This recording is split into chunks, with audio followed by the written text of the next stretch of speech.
नमस्कार विद्यार्थियों।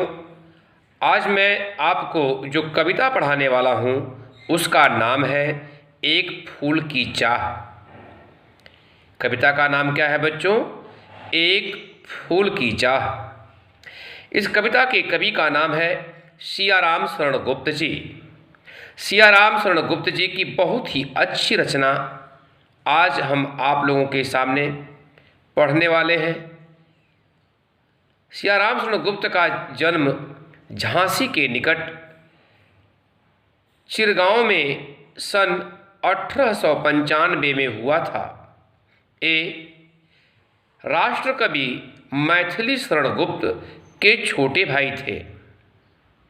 इन्होंने सामाजिक कुरीतियों पर करारी चोट की है। देश की ज्वलंत घटनाओं और समस्याओं का जीता जागता चित्र इन्होंने अपनी कविता के माध्यम से प्रस्तुत किया है। आइए हम कविता को देखते हैं। एक फूल की चाह, कवि सियाराम शरण गुप्त। पाठ प्रवेश। एक फूल की चाह गुप्त जी की एक लंबी और प्रसिद्ध कविता है। प्रस्तुत पाठ उसी कविता का एक छोटा सा भाग है। यह पूरी कविता छुआछूत अर्थात अनटचेबल की समस्या पर केंद्रित है।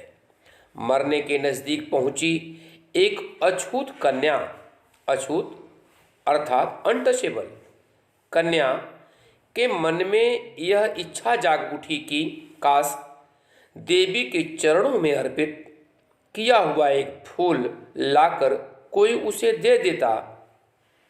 उस कन्या के पिता ने बेटी की इस इच्छा को पूरा करने का बीड़ा उठाया, अर्थात उस कन्या के पिता ने यह संकल्प किया कि मैं अपनी बेटी को माँ के मंदिर से चढ़ाया हुआ एक फूल लाकर दूंगा। वह देवी के मंदिर में जा पहुंचा, देवी की आराधना भी की, पर उसके बाद वह देवी के भक्तों की नज़र में खटकने लगा। मानव मात्र को एक समान मानने की नसीहत देने वाली देवी के सवर्ण भक्तों ने उस विवश लाचार आकांक्षी मगर अछूत पिता के साथ कैसा सलूक किया? क्या वह अपनी बेटी को फूल लाकर दे सका? यह हम इस कविता के माध्यम से जानेंगे। पाठ व्याख्या देखेंगे। पहले कविता रीड करेंगे हम। उद्वेलित कर अश्रु राशियां हृदय चिताएं धधका कर, महामारी प्रचंड हो फैल रही है इधर उधर। क्षीण कंठ मृत वत्साओं का करुण रुदन दुर्दांत नितांत, भरे हुए था निज कृशरव में हाहाकार अपार अशांत। कठिन शब्दों के अर्थ देख लेते हैं।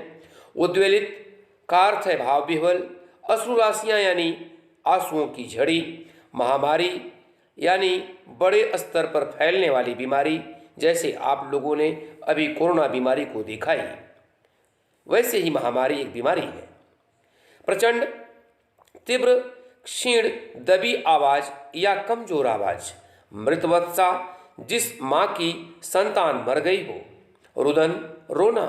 दुर्दांत, जिसे दबाया या वश में करना कठिन हो, जिसे दबाना या वश में करना कठिन हो। नितांत, बिल्कुल या अलग या अत्यंत।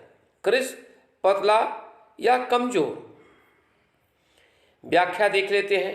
कवि कहता है कि एक बड़े स्तर पर फैलने वाली बीमारी बहुत भयानक रूप से फैली हुई थी, जिसने लोगों की भावनाओं को ठेस पहुंचाते हुए, लोगों की भावनाओं को दुखी करते हुए आंखों से आंसुओं की नदियां बहा दी थी। कहने का तात्पर्य यह है कि उस महामारी ने लोगों के मन में भयानक डर बैठा दिया था। कवि कहता है कि उस महामारी के कारण जिन औरतों ने अपनी संतानों को खो दिया था, उनके कमजोर पड़ते गले से लगातार दिल को दहला देने वाला ऐसा दर्द निकल रहा था जिसे दबाना बहुत कठिन था। उस कमजोर पड़ चुके दर्द भरे रोने में भी अत्यधिक अशांति फैलाने वाला हाहाकार छिपा हुआ था। आइए अगली पंक्ति देखते हैं। बहुत रोकता था सुखिया को, न जा खेलने को बाहर, नहीं खेलना रुकता उसका, नहीं ठहरती वह पल भर। मेरा हृदय कांप उठता था, बाहर गई निहार उसे, यही मनाता था कि बचा लूं किसी भांति इस बार उसे। कठिन शब्द है निहार यानी देखना। भावार्थ देखते हैं।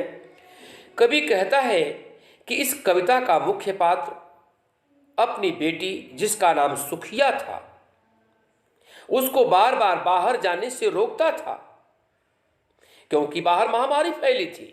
लेकिन सुखिया उसकी एक न मानती थी और खेलने के लिए बाहर चली जाती थी।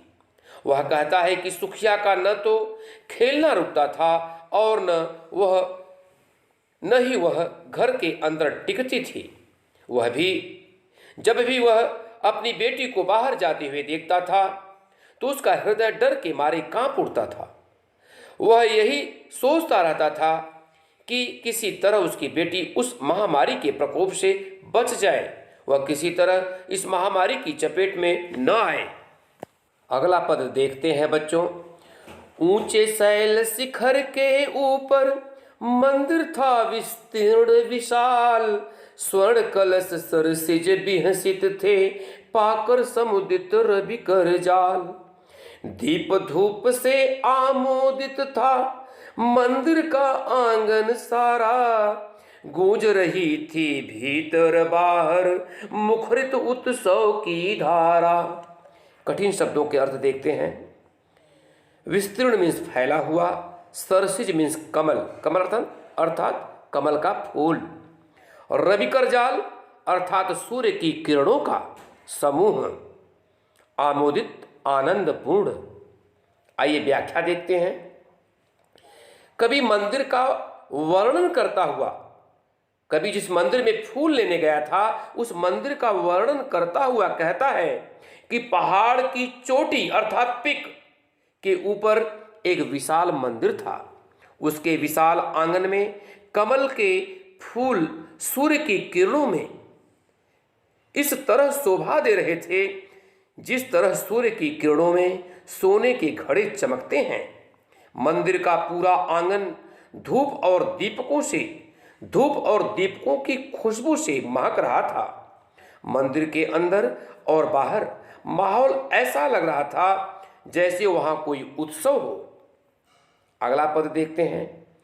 भक्त वृंद मृदु मधुर कंठ से, भक्त वृंद मृदु मधुर कंठ से गाते थे सभक्ति मुद में, पतित तारिणी पाप हारिणी माता तेरी जय जय जय। पतित तारिणी तेरी जय जय मेरे मुख से भी निकला, बिना बढ़े ही मैं आगे को जाने किस बल से ढिकला। कठिन शब्दों के अर्थ देखते हैं। भक्ति के साथ, स्वभक्ति यानी भक्ति के साथ ढिकला मीन्स धकेला गया। ठीक है, ढिकला मीन्स धक्के मारकर अंदर करना। व्याख्या। कवि कहता है कि जब सुखिया का पिता मंदिर गया तो वहां मंदिर में भक्तों के झुंड मधुर आवाज में एक सुर में भक्ति के साथ देवी मां की आराधना कर रहे थे। वे एक सुर में गा रहे थे, पतित तारिणी पाप हारिणी माता तेरी जय जय जय। सुखिया के पिता के मुख से भी देवी मां की स्तुति निकल गई, पतित तारिणी तेरी जय जय। फिर उसे ऐसा लगा कि किसी अनजान शक्ति ने उसे मंदिर के अंदर धकेल दिया, धक्का मार के मंदिर के अंदर कर दिया। अगला पद देखते हैं। मेरे दीप फूल लेकर वे अम्बा को अर्पित करके, दिया पुजारी ने प्रसाद जब आगे को अंजलि भर के।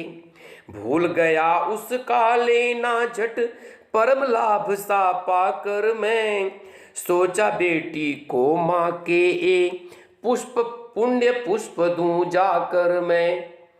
कठिन शब्द के अर्थ देखते हैं।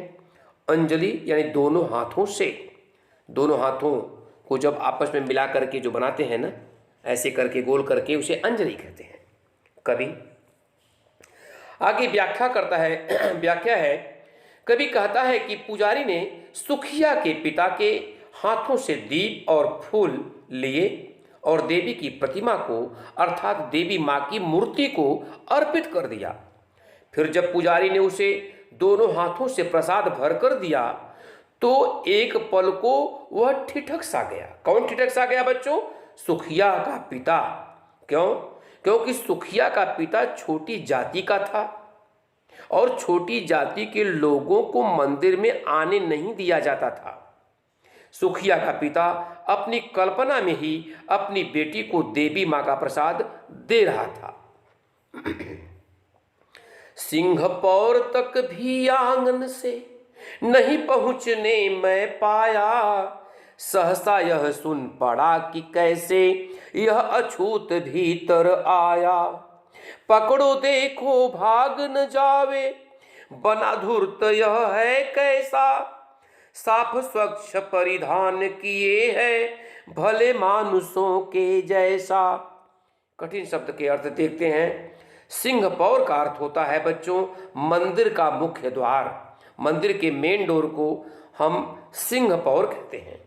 परिधान मीन्स होता है वस्त्र। व्याख्या देख लेते हैं।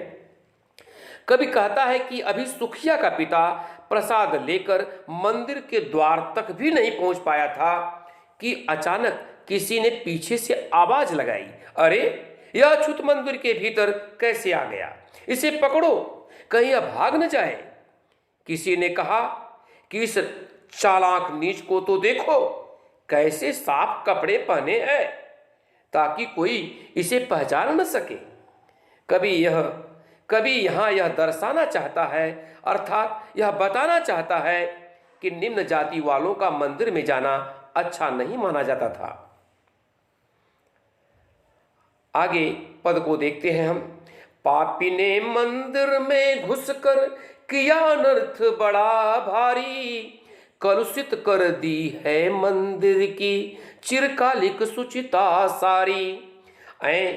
क्या मेरा कलुष बड़ा है देवी की गरिमा से भी, किसी बात में हूं मैं आगे माता की महिमा के भी।